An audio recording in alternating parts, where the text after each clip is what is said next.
Hi, I'm Michael Beashel, Australian historical fiction writer. We now look at various significant houses that have major importance in our history, other than Henrietta Villa. Here we have a masterpiece by architect John Verge. It also features in the 8th book of the Australian Sandstone series, Prejudice Unmasked. Elizabeth Bay House is a Greek revival villa with a centralised Palladian layout with 2 levels, 2 unconnected cellar wings beneath the house and attic rooms under the roof. It is built of soft Sydney sandstone with a protective coat of sand paint. There is a square entrance vestibule leading into an oval domed salon, around which a cantilevered stair rises to an arcaded gallery. The Australian cedar joinery is finely moulded and finished simply with wax polish. The timber floors throughout are Australian blackbutt. There is an original large brass door lock on the front door.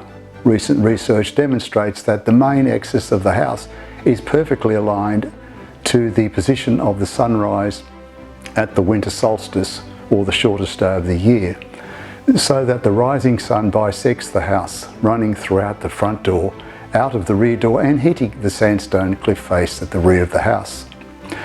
The architraves and stone flooring along the central corridor are evenly illuminated, lasting only for a minute.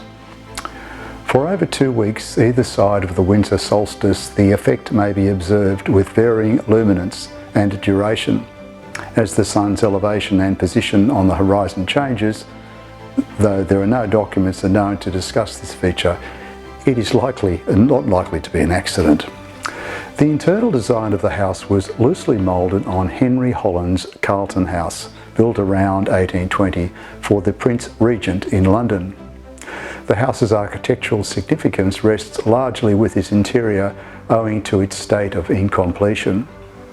A planned encircling colonnade was not built. Plans for the villa were in hand from 1832, but construction did not commence until 1835. Elizabeth Bay House was built between 1835 and 1839 by the accomplished architect and builder John Verge. It is believed that Verge worked from plans acquired from a British source prior to 1832.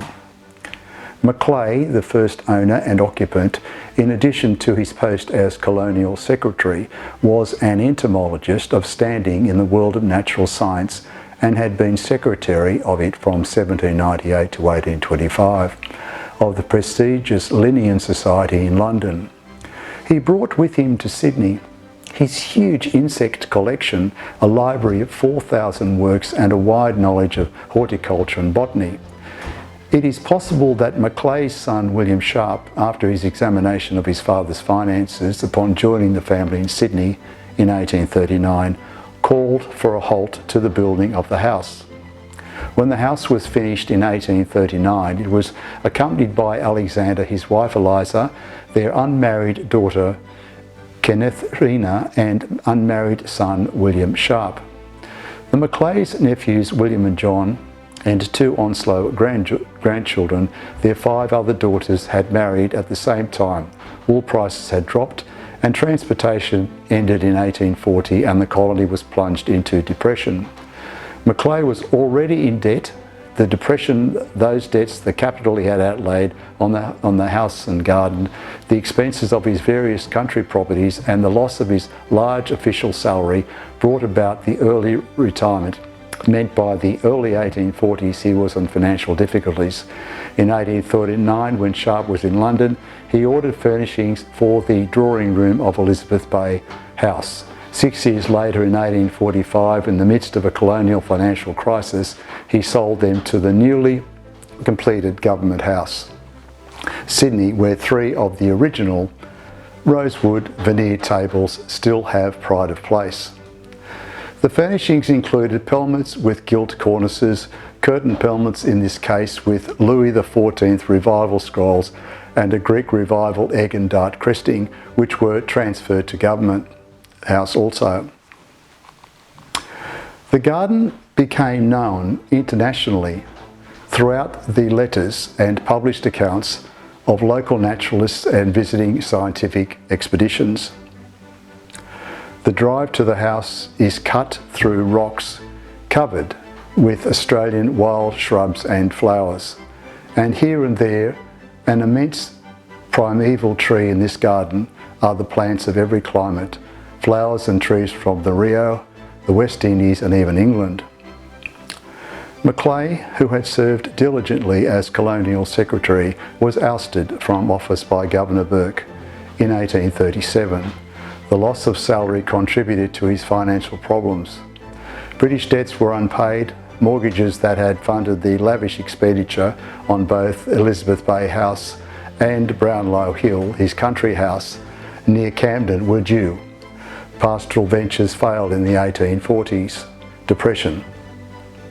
An attempt was made to subdivide the land in 1841, but the blocks did not sell well. Go figure, it's a beautiful place now, while others were forced to declare bankruptcy.